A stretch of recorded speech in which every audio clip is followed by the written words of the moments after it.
Aminata, Laurence Hill. Petite fille, lui ai-je répondu, ma propre vie est une histoire de fantôme. Alors racontez-la-moi, s'est-elle exclamée. Comme je lui ai précisé que je m'appelle Aminata Diallo, fille de Mamadou Diallo et de Sira Koulibaly, je suis née dans le village de Bayo, à 3 lunes à pied de la côte des Graines en Afrique de l'Ouest. Je suis une Bambara et une Peul. Je suis les deux, comme je l'expliquerai plus loin. Je crois que je suis née en 1745 ou pas loin de là. Et j'écris ce récit sans rien oublier. Si je meurs avant d'avoir accompli cette tâche, j'ai donné des instructions à John Clarkson de n'y rien changer. John Clarkson est l'un des abolitionnistes les plus posés et le seul en qui j'ai confiance. Aminata, Laurence Hill. 3 révolutions de la lutte. À mesure que l'après-midi avançait, elle commençait à ralentir le convoi. Elle va bientôt avoir son bébé, dis-je à Tchekoura. Qu'allons-nous faire? J'ai aidé des femmes à accoucher, ma mère et moi aidons à mettre les bébés au monde. C'est notre métier, notre travail, notre façon de vivre. Ça nous dit, le bébé a raison, je suis prête. On arrive à un village, dit Tchekoura. Je vais leur demander qu'on s'arrête là. Tchekoura se rendit à la tête du convoi et parla à ses supérieurs. Nous fîmes halte sous un bosquet.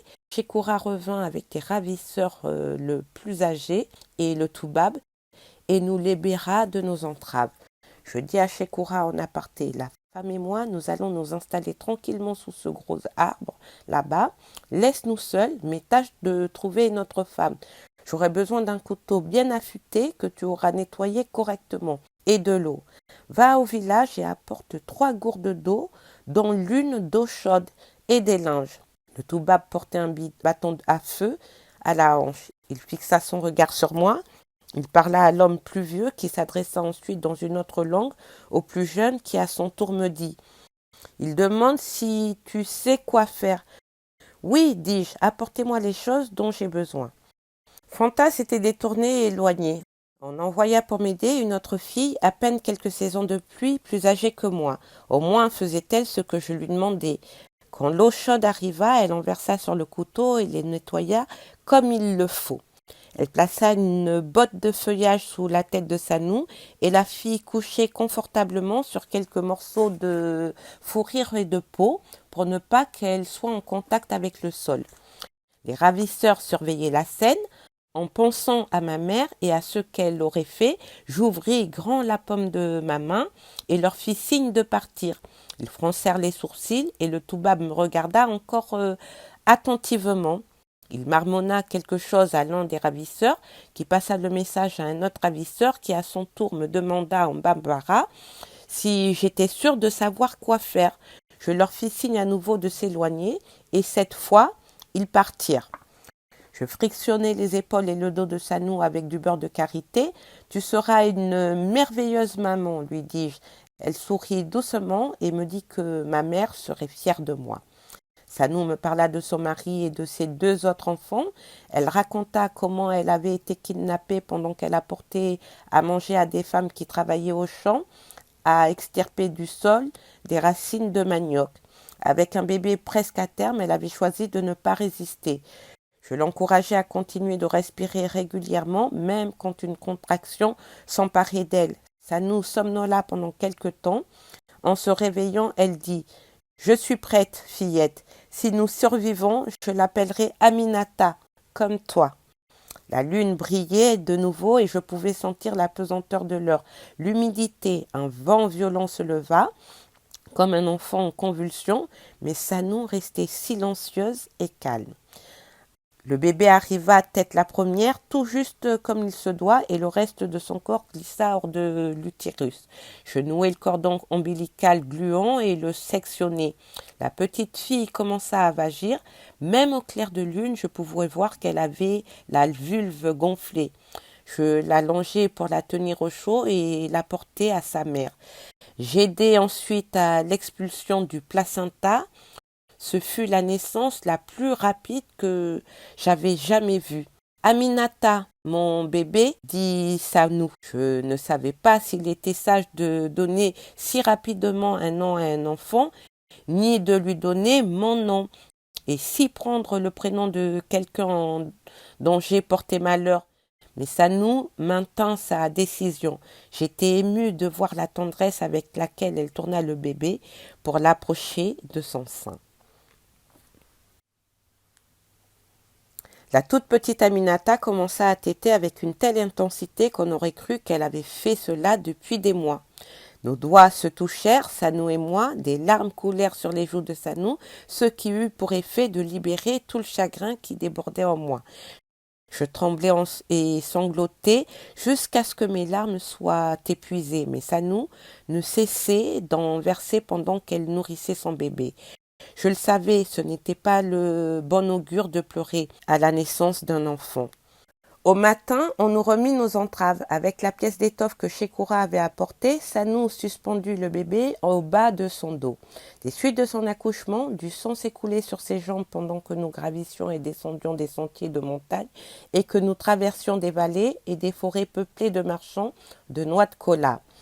Pour passer le temps, puisque je marchais juste derrière Sanou, je surveillais bébé Aminata. Quand sa tête ballottait trop, je demandais à Sanou de l'attacher plus serré. La petite fille avait de petites touffes de cheveux frisés derrière la tête et je passais des heures à imaginer comment il pousserait, comment elle les peignerait et les tresserait. Pendant 2 jours, je me perdis dans des rêveries en regardant ce nouveau-né emmailloté tout contre sa mère. 3 jours après la naissance d'Aminata, la caravane ralentit sur la crête d'une colline. Même si la matinée était encore jeune, le soleil dardait déjà ses rayons, je cessai de regarder la tête d'Aminata et jetai un coup d'œil autour de moi. Je n'en croyais pas mes yeux. À droite, dans la direction du sentier, un fleuve coulait, immense et tumultueux.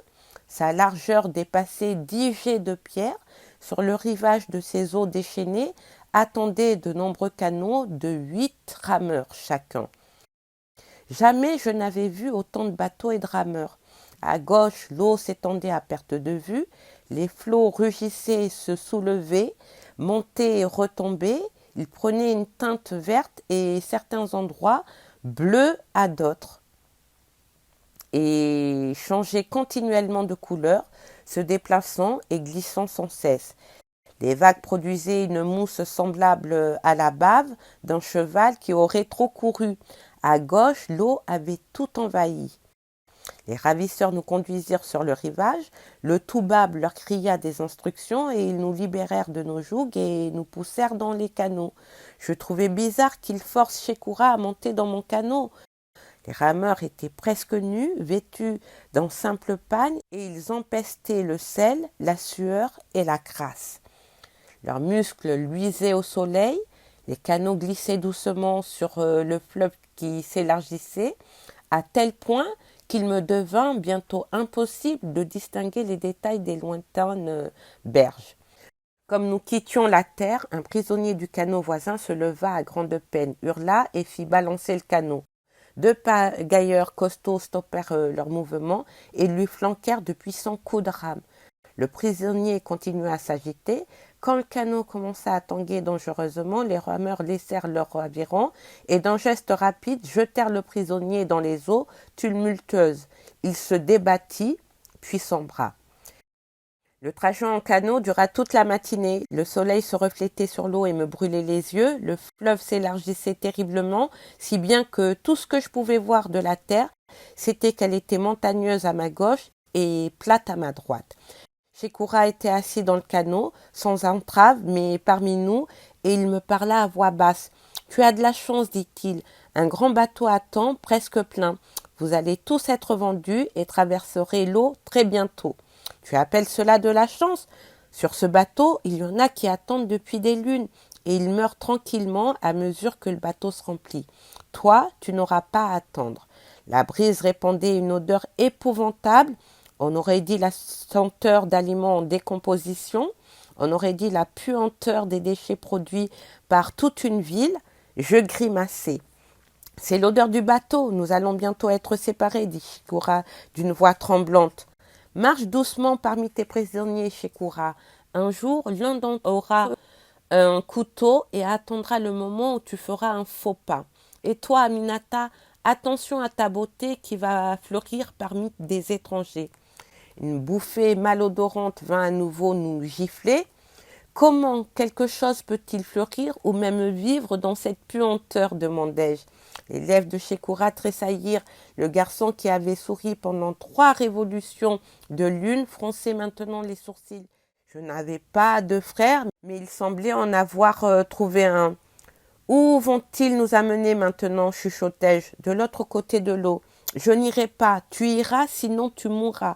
Alors je reviendrai. J'ai amené de nombreux hommes à la mer, dit Shekura, mais je n'en ai pas vu un seul retourner à son village. Alors je dormirai le jour et je marcherai la nuit. Écoute-moi bien, ami, je reviendrai, je retournerai chez moi. Les canots accostèrent au quai d'une île où une forteresse se dressait sur une colline. Des toubabs et des hommes à la peau noire comme des gens de mon pays allaient et venaient, portant des marchandises et conduisant des gens. On nous fit grimper un sentier abrupt qui menait à l'arrière du bâtiment. Je remarquai que Shekura était toujours avec nous. Droit devant, il avait 2 enclos contigus, bordés de pieux, au bout pointu de la hauteur de 2 hommes. Les ravisseurs ouvrirent les barrières et poussèrent les hommes dans un enclos, puis les femmes et les enfants dans l'autre. Je me retournai pour chercher Shekura, mais il n'était plus là. Je ne pouvais pas voir Fanta non plus. Peut-être pourrais-je trouver Sanou et son bébé. Oui, elle était là, à 20 pas sur ma gauche. Comme je n'étais plus entravée, je pus courir vers elle. 2 toubabs munis d'un bâton à feu gardaient mon enclos, mais des hommes de mon pays étaient également prêts à intervenir avec des gourdins, des couteaux et des bâtons à feu. Enfermés dans ce parc, nus, blessés, les pieds en sang, nous étions serrés les uns contre les autres sur un sol sablonneux qui puait l'urine et les excréments. Pendant que nous attendions, le soleil eut le temps de traverser le ciel. On nous apporta une bouillie de millet qu'on versa dans une auge.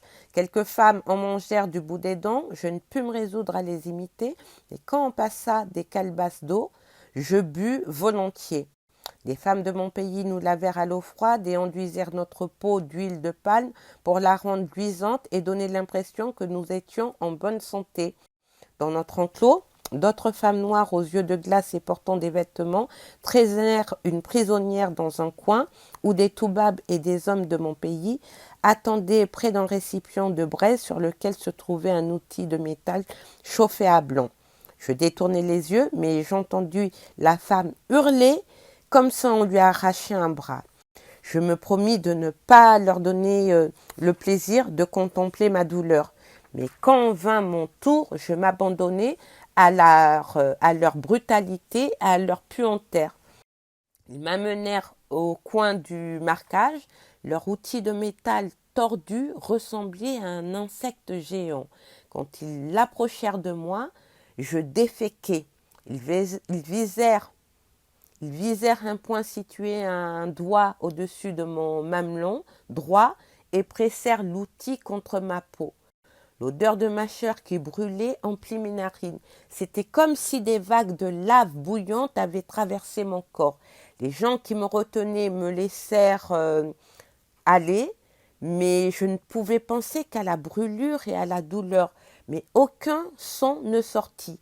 Finalement, j'entendis un gémissement s'échapper de mes lèvres, des bras autour de moi, le cri d'une autre femme, et je m'évanouis. Quand je revins à moi, je n'étais pas certaine de la distance que le soleil avait parcourue dans le ciel, ni même s'il avait bougé. Puis je m'endormis de nouveau. Je rêvais que Shekura me touchait la main. Des gaillards le saisissaient, l'immobilisaient pendant qu'il protestait en hurlant. Au réveil, la douleur était toujours intense. Je sentais des élancements sous la vilaine cicatrice tout enflée. Toutes les autres femmes portaient la même zébrure. Cette nuit-là, je ne pus dormir. Lorsqu'il commença à pleuvoir, je me levai.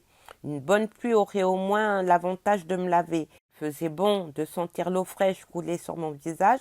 Il faisait bon de voir la boue glisser sur mes jambes.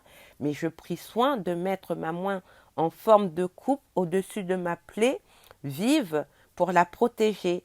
La pluie était réconfortante jusqu'à ce que le tonnerre commence à gronder et que des éclairs sillonnent le ciel. Des trombes d'eau tombèrent alors comme s'il en avait versé 100 seaux sur moi. La foudre éclatait dans la nuit et son écho se répercutait sans fin dans les montagnes. L'orage était si violent que je me mis à prier pour que cette eau ne nous entraîne pas tous dans le grand fleuve en contrebas. Dans l'enclos des femmes, une vingtaine d'entre nous se levèrent les unes contre les autres. Je tenais Fontane d'une main et Sanou de l'autre. Le vacarme couvrait les pleurs du bébé de Sanou. Quand les nuages cessèrent d'exploser, nous nous retrouvâmes enfoncés jusqu'aux chevilles dans un champ de boue. Nous passâmes le reste de la nuit debout. Au matin, je ressentais toujours une vive douleur. Le brouillard flottait au-dessus de notre enclos. Le soleil dissipa les vapeurs épaisses et le temps s'éclaircit. Des femmes de mon pays, vêtues et chaussées de sandales, versèrent de nouveau du millet bouilli dans l'auge. Immobiles et lasses, nous regardions cette nourriture. Je pensais qu'on nous laisserait planter là jusqu'à ce que la faim triomphe de notre dégoût. Mais la barrière s'ouvrit, on nous fit sortir précipitamment des enclos pour nous conduire de nouveau sur le sentier qui menait au rivage. Nous fûmes attachés et poussés au fond des canots qui partirent aussitôt vers le large. Une vague s'écrasa contre mon canot et m'éclaboussa le visage. Je pensais que cette ample gorgée serait le bienvenu, mais j'eus un haut-le-cœur m'étouffer et vomit l'eau brûlante, du sel. Chaque vague cuisait les blessures de mes pieds et la marque sur ma poitrine. J'étais effrayée par l'énorme vaisseau qui grossissait devant nous à chaque coup de rame. Ses dimensions se faisaient paraître ridicules, un canot de 12 personnes et il s'en dégageait une puanteur pire que celle des enclos où nous avions été parqués dans l'île. Le bateau me terrifiait, mais j'avais encore plus peur de sombrer dans l'eau salée, car jamais alors mon esprit ne pourrait retourner vers mes ancêtres. Qu'ils fassent ce qu'ils veulent de mon corps, mais sur la terre ferme, au moins là, mon esprit pourrait voyager et je retournerai chez moi, au foyer de mes ancêtres, et ne serai plus seul. Les rameurs continuèrent d'avancer sur la houle qui agitait la mer. Nous nous approchâmes du navire des Toubabs. C'était un énorme bâtiment bizarre, surmonté de poteaux plantés comme des palmiers. Sur le pont supérieur, des visages nous examinaient, des visages à la peau noire et des visages de Toubabs. Travaillions tous ensemble. Les vagues déferlaient sur les parois géantes du bateau qui s'élevaient et s'abaissaient, mais semblaient mystérieusement fixées à un endroit sous l'eau. L'un des prisonniers se mit à crier et à se débattre, mais ses pieds et ses poignets étaient solidement ligotés avec des lianes. On le frappa jusqu'à ce qu'il se taise. Les hommes et les femmes tremblaient de frayeur. Je me calmai. « Ne crains personne, avait dit mon père. Essaie de faire connaissance. » Quelque chose heurta notre canot. C'était une autre embarcation arrivant à côté de la nôtre. Parmi les hommes et les femmes attachés, je vis Shekoura. Son visage tuméfié exprimait le découragement. Il avait la tête vissée. Quel idiot! Il aurait dû fuir près de Bayo, où il connaissait les forêts et les gens. Il aurait dû fuir avant qu'il ne se débarrasse de lui. Je ne l'appelais pas. Je serrais les dents et regardais au-dessus des eaux tous les gens de mon peuple attachés dans des canots qu'il poussait et bousculait pour qu'ils montent sur une longue planche installée le long de la coque du bateau. Je me retournai pour voir mon pays. Des montagnes se profilaient dans le lointain. L'une d'elles imitait la forme d'un énorme lion, mais toute la puissance de cet animal était emprisonnée dans les terres. Le lion ne pouvait rien faire pour nous qui voguions sur l'eau.